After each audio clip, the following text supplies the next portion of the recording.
Hello दोस्तों, आप सभी का स्वागत है आपके अपने YouTube channel NCERT online classes में। आज हम देखने वाले जो क्लास 11 के हिंदी साहित्य की जो टॉपिक है कथा और पटकथा, जो आपका 6 मार्क्स का यहाँ पर कंप्लीट होने वाला है। तो जिसने भी अभी तक चैनल को सब्सक्राइब नहीं किया, चैनल को सब्सक्राइब कर लेना है, जिससे आने वाले जो अन्य वीडियो का कंटेंट है वो सबसे पहले आप तक पहुँचेगा। और क्लास 12वीं का जो न्यू सेशन है वो 1 मई से चालू होने वाला है, तो सभी को चैनल को सब्सक्राइब कर लेना है, जिससे आपको जो बोर्ड एग्ज़ाम है क्लास 12वीं में अच्छे नंबर यहाँ से इस चैनल एनसीईआरटी के प्लेटफॉर्म से प्राप्त आपको होने वाले हैं। तो आज हम शुरू करने वाले क्लास 11 का हिंदी साहित्य की जो वार्षिक परीक्षा में आने वाला जो टॉपिक है कथा और पटकथा। ये अभिव्यक्ति और माध्यम, रचनात्मक लेखन है, सृजनात्मक भी लेखन है, इसमें से लिया गया है। तो ये आपका 6 मार्क्स का ये टॉपिक कंप्लीट होने वाला है। तो चलिए वीडियो को स्टार्ट करते हैं। तो आज हमारा जो टॉपिक है कथा और पटकथा का, जो 6 मार्क्स का है। तो पहला जो प्रश्न है वो यही है कि कथा किसे कहते हैं। कथा किसे कहते हैं, तो ये आपका इम्पोर्टेंट प्रश्न होने वाला है। कथा किसे कहते हैं, तो कथा का अर्थ है कहानी। आम आपको पता होगा कि जो कथा का अर्थ क्या होता है, कहानी। कोई भी कथा दिखाती है तो वो कहानी के माध्यम से ही होती है, तो कहानी ही कथा का रूप है। तो आप बता सकते हैं कि कथा का अर्थ है कहानी। कहानी सुनने और सुनाने की भारतीय पद्धति को कथा कहते हैं। जो कहानी सुनते हैं और सुनाने की भारतीय जो पद्धति है उसको कथा कहते हैं। यह कहानी समाज की किसी भी ऐतिहासिक या समकालीन घटना, जो ऐतिहासिक और समकालीन घटना या साहित्य रचना, समाचार आदि पर आधारित हो सकती है। कि जो ये कथा है वो किस पर आधारित हो सकती है, कहानी या कथा है वो किसी ऐतिहासिक, समकालीन घटना और साहित्य रचना और समाचार आदि पर आधारित हो सकती है, या काल्पनिक भी हो सकती है। उस घटना, ये जो घटना है वो समाचार आदि को एक कहानी के रूप में लिखा जाता है। ये जो घटना है वो समाचार में आदि को एक कहानी के रूप में लिखा जाता है, जिसे कथा कहा जाता है। तो ये आपको डेफिनेशन याद कर लेनी है। आपका 2 नंबर में डेफिनेशन पूछ सकता है कि बताइए कथा किसे कहते हैं, तो आपको कथा बता देना है। अब दूसरा टॉपिक आता है हमारा पटकथा। पट का मतलब है पट, यानी पट और कथा 2 शब्दों से मिलकर बना। पट का मतलब तो आपको बता देना है कि पट का मतलब पर्दा और कथा का मतलब कहानी। तो जो पर्दे पर दिखाई जाती है वही कहानी या सिनेमा या टेलीविज़न पर धारावाहिकों मूल जो धार होते हैं पटकथा होती है, और इसी को हम स्क्रीन पर दिखाते हैं, इसलिए स्क्रीन प्ले भी कहा जाता है। तो इस तरह ये फिल्म आदि धारावाहिकों के लिए सर्वप्रथम कथा की आवश्यकता होती है, उसके पर्दे पर दिखाया जाता है। तो ये पटकथा लेखन है। पटकथा लेखन समझ में आ गया क्या है। एक तो कथा और एक पटकथा, दोनों अलग है, आपको इसमें अंतर भी पूछ सकता है। इसके बाद है पटकथा की संरचना पर प्रकाश डालना आपको, कि पटकथा है उसकी संरचना कैसी होती है। तो जो पटकथा है वो फिल्म या टीवी की पटकथा की संरचना नाटक की रचना से बहुत मिलती है। जो संरचना नाटक की जो संरचना है उससे बहुत मिलती है। अंग्रेजी में इसे स्क्रीन प्ले कहते हैं। स्क्रीन पर चालू करना जिसे स्क्रीन प्ले कहते हैं। और नाटक की इस तरह की यहाँ भी पात्र चरित्र होते हैं, और नायक और प्रतिनायक होते हैं वो अलग अलग घटनाक्रम पर जो घटनास्थल होते हैं वह दृश्य होते हैं। जो घटनास्थल होते हैं अलग अलग, वही क्या होते हैं, दृश्य होते हैं। और कहानी का क्रमिक विकास होता है। इसमें क्या होता है कि कहानी का क्या होता है, क्रमिक विकास होता है। और द्वंद्व और टकराहट, फिर समाधान, ये सब कुछ पटकथा के भी आवश्यक अंग होते हैं। ये सभी पटकथा के जो आवश्यक अंग हैं। तो पटकथा लेखन इन्हीं तत्वों को आधार बनाकर पटकथा को संरचना करता है। तो यही पटकथा की संरचना करता है। यही जो है वो पटकथा की संरचना करता है। तो इसे पटकथा की संरचना पर प्रकाश डालना है, तो आपको इतना लिख देना है। एक मोस्ट इम्पोर्टेंट यहाँ पर आपके एग्जाम के लिए क्वेश्चन आता है कि फ्लैशबैक क्या है। फ्लैशबैक क्या है और फ्लैश फॉरवर्ड ये दोनों आपस में अलग अलग है, तो इन दोनों को आपको देख लेना है। तो चलिए देखते हैं फ्लैशबैक। फ्लैशबैक क्या है कि फ्लैशबैक एक तकनीक होती है जिसमें अतीत में घटी किसी घटना को दिखाया जाता है, कि अतीत की जो घटना है उसको दिखाया जाता है, कि अतीत की जो घटनाएं पहले घट चुकी है उसको दिखाया जाता है। जैसे रांगे राघव की कहानी गूंगे में फिल्म बना रहे थे, इसमें एक लड़का मार खाते हुए किसी के घर के दरवाजे पर पहुंचा। वहां पर घर के भीतर चमेली आती है और उस लड़के को पागल खाने में मिले गूंगे के रूप में पहचानती है। यहाँ पर सड़क दृश्य है के बाद पागल खाने का दृश्य दिखाया जाता है। यही वर्तमान से अतीत का जाना फ्लैशबैक कहलाता है। इतना ही आपका उत्तर है कि जो अतीत के दृश्य को दिखाया जाता है, जो घटी हुई किसी घटना जो जिसमें अतीत में जो घटी हुई घटना है उसको दिखाया जाता है। फ्लैश फॉरवर्ड तकनीक क्या है कि इसमें आपको जो फ्लैश फॉरवर्ड तकनीक है जिसमें भविष्य में आने वाली जो घटना होती है इसको पहले दिखा पाते हैं, पहले से ही दिखा पाते हैं, तो उसे आपको फ्लैश फॉरवर्ड तकनीक कहा जाता है। तो ये दोनों समझ में आ गया। इसमें जैसे आपको पता है कि आपका एक सेकंड अंतराल में एक चैप्टर है अंडे के छिलके। इसमें क्या बताया गया है कि जो मोहन राकेश है वो क्या करते हैं कि अंडे के छिलके में वीना को मोजे में अंडे के छिलके मिलते हैं। इसके मन एक विचार कोतता है कि मोजे उसकी सांस को मिल गए तो पूरे परिवार में पड़ोसियों के सामने अंडे के छिलके जमीन पर गिराकर उससे बुरा भला कहे। ये क्या है कि ये संभावना व्यक्त की है कि ऐसा हो सकता है कि भविष्य में होने वाली जो घटनाएं हैं उसका अनुमान लगाया जाता है। इसके बाद यहाँ पर क्वेश्चन बताया गया कि पटकथा लिखते समय किन किन बातों का ध्यान रखना चाहिए। या आपको नियम भी पूछ सकता है, यही नियम है, नियम भी यही है, तो नियम में भी लिख सकते हैं। तो ये आपका मोस्ट इम्पोर्टेंट क्वेश्चन हो गया। पटकथा लेखन भाषा सरल और स्वाभाविक होनी चाहिए। पटकथा में भाषा कैसी होनी चाहिए? सरल और स्वाभाविक होनी चाहिए। प्रत्येक दृश्य के साथ उस दृश्य के घटनाक्रम व समय का संकेत दिया जाना चाहिए, कि उस संकेत का समय और घटना स्थल दृश्य में दिखाना चाहिए। तीसरा है कि पात्रों के संवाद बोलने की ढंग भाव जो भंगिमाओं के निर्देश में भी दिए जाने चाहिए। और चौथा जो लास्ट है वो प्रत्येक दृश्य के अंत में dissolve, fade out, cut to जैसी जानकारी अवश्य होनी चाहिए। कट टू और जो फेड आउट है और डिसॉल्व जैसी जो आवश्यक जो बातें हैं दृश्य में अंत में वो होनी चाहिए। सातवां क्वेश्चन है पटकथा लेखन की मूल इकाई क्या है। पटकथा जो लेखन है उसकी मूल इकाई क्या है, इसको आपको समझाना है। 2 नंबर में क्वेश्चन आ सकता है कि पटकथा की मूल इकाई क्या है। तो पटकथा लेखन की जो मूल इकाई है वो क्या होती है? दृश्य होती है। दृश्य एक स्थान पर है, वो एक ही समय में लगातार चल रहे कार्य व्यापार के आधार पर एक दृश्य निर्मित होता है। इन तीनों में से एक तत्व के बदलने के साथ ही दृश्य भी बदल जाता है। तो दृश्य के साथ उस दृश्य के जो घटनास्थल है वो समय का संकेत दिया जाता है। तो उससे क्या मूल इकाई पूछा है, तो मूल इकाई में आपको दृश्य बताना है।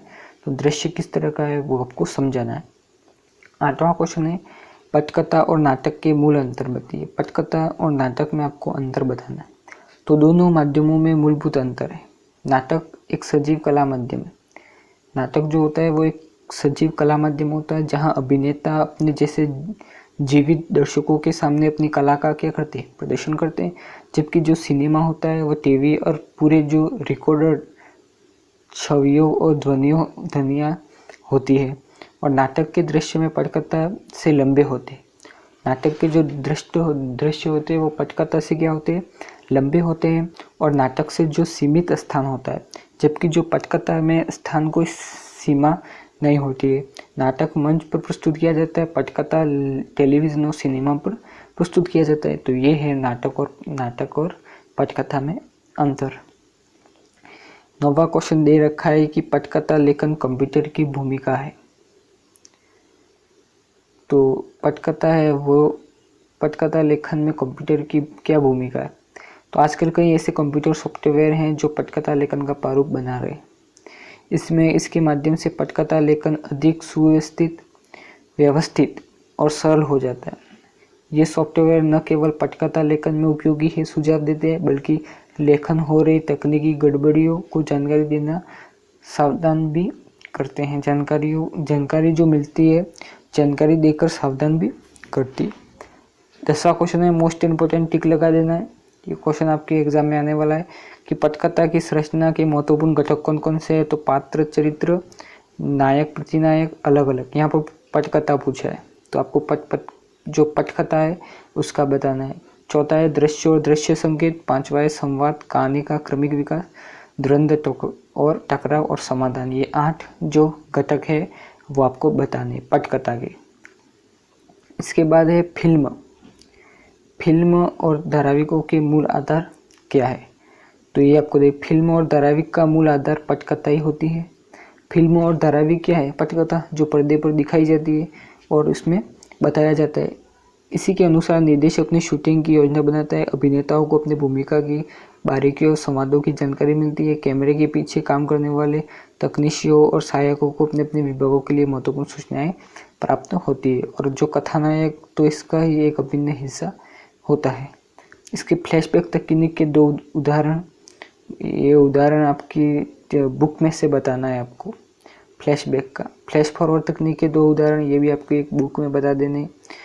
इसके बाद पटकथा में कट टू और फेड आउट ये क्या काम करते, तो ये जो अंत में पटकथा में छोटी बड़ी घटनाओं को एक दूसरे से जोड़ना, तो कट टू का मतलब रोक देना। जब अन्य शब्दों में कहे तो कट टू, जो पटकथा के 2 दृश्यों को आपस में जोड़ता है, कट टू। और पटकथा में जब पूर्ण शॉट धीरे धीरे ब्लैक में बदलते हुए समाप्त हो जाता है तो फेड आउट कहा जाता है। फेड आउट बाद में फेड इन होता है, नए दृश्य की एंट्री होती है। तो ये आपको तीनों देख लेना है। कट टू, फेड आउट क्या क्या काम करते हैं। इसके बाद 15वां क्वेश्चन है पटकथा में डिसॉल्व टू क्या काम करते हैं। ये तीनों इसी में ही आ गए, तो तीनों का क्या कार्य है वो आपको देख लेना है, यहाँ पर ये बताया गया है।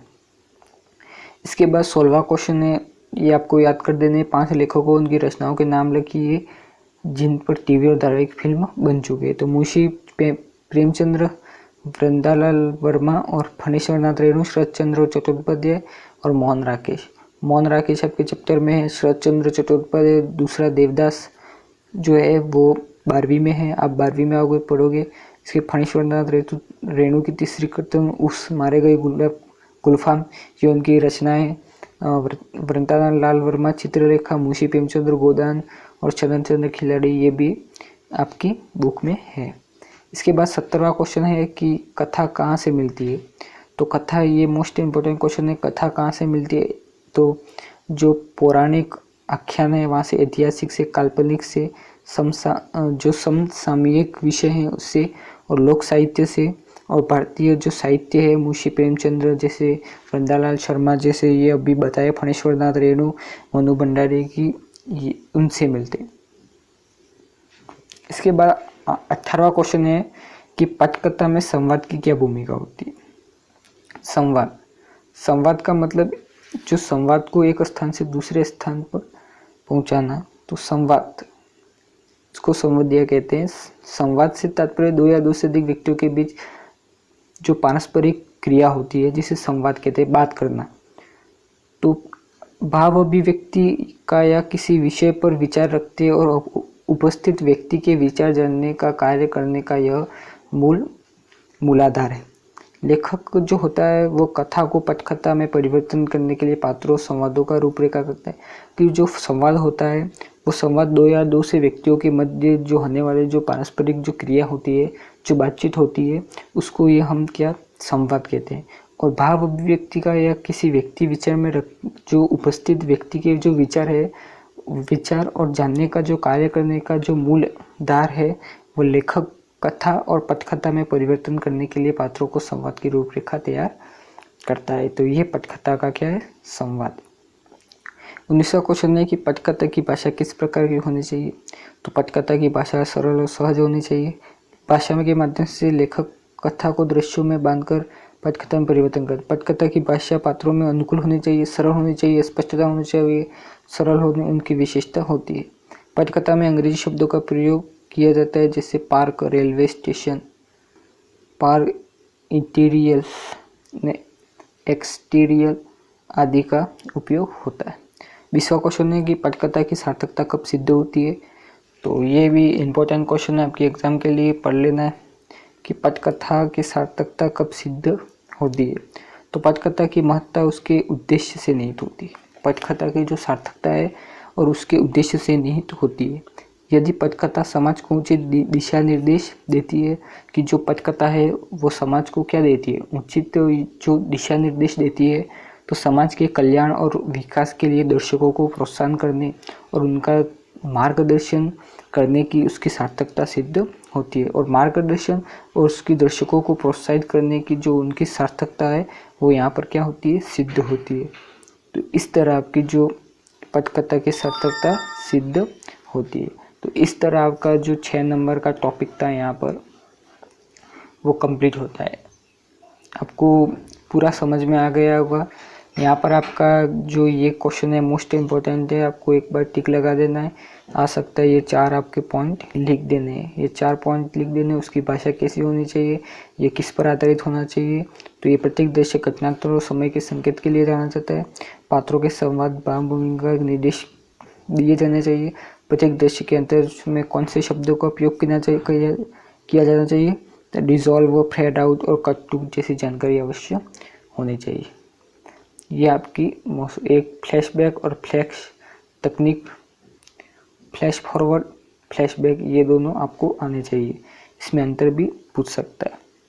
इस तरह आपका ये जो पटकथा का ये टॉपिक है ये यहाँ पर आपका 6 नंबर का कंप्लीट होता है।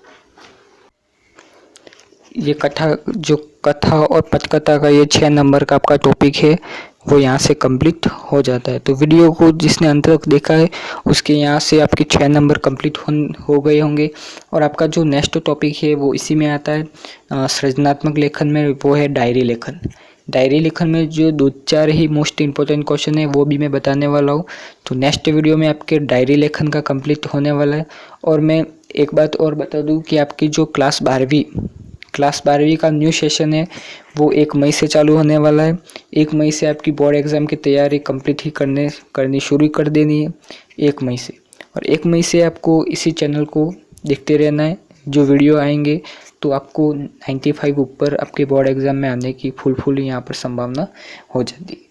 तो आपको इसमें क्या क्या मिलने वाले हैं, तो आपको जो बोर्ड पर होगी ये क्लासें, तो बोर्ड पर आपको लाइव क्लासें भी मिलने वाली, रिकॉर्डिंग क्लासें भी मिलने वाली, टेस्ट सीरीज़ मिलने वाली है। इसके बाद पैनल PDF मिलने वाले, MCQ बेस्ड क्वेश्चन मिलने वाले। इसके बाद आपकी जो बोर्ड एग्ज़ाम के जो मोस्ट इम्पोर्टेंट क्वेश्चन है वो होने वाले, रिविज़न क्लासें होने वाली है फरवरी में। इसके बाद आपका दिसंबर में कोर्स कंप्लीट हो जाने वाला है। तो चैनल को सब्सक्राइब करना है, जिसने भी अभी तक चैनल को सब्सक्राइब नहीं किया चैनल को सब्सक्राइब कर लेना है, जिससे आपका जो कंटेंट है वो 1 मई से चालू होने वाला है, तो आपको सबसे पहले आप तक पहुंचेगा। तो आज के वीडियो में बस इतना ही। वीडियो अच्छा लगा वीडियो को लाइक, चैनल को सब्सक्राइब कर लेना है। Thank you.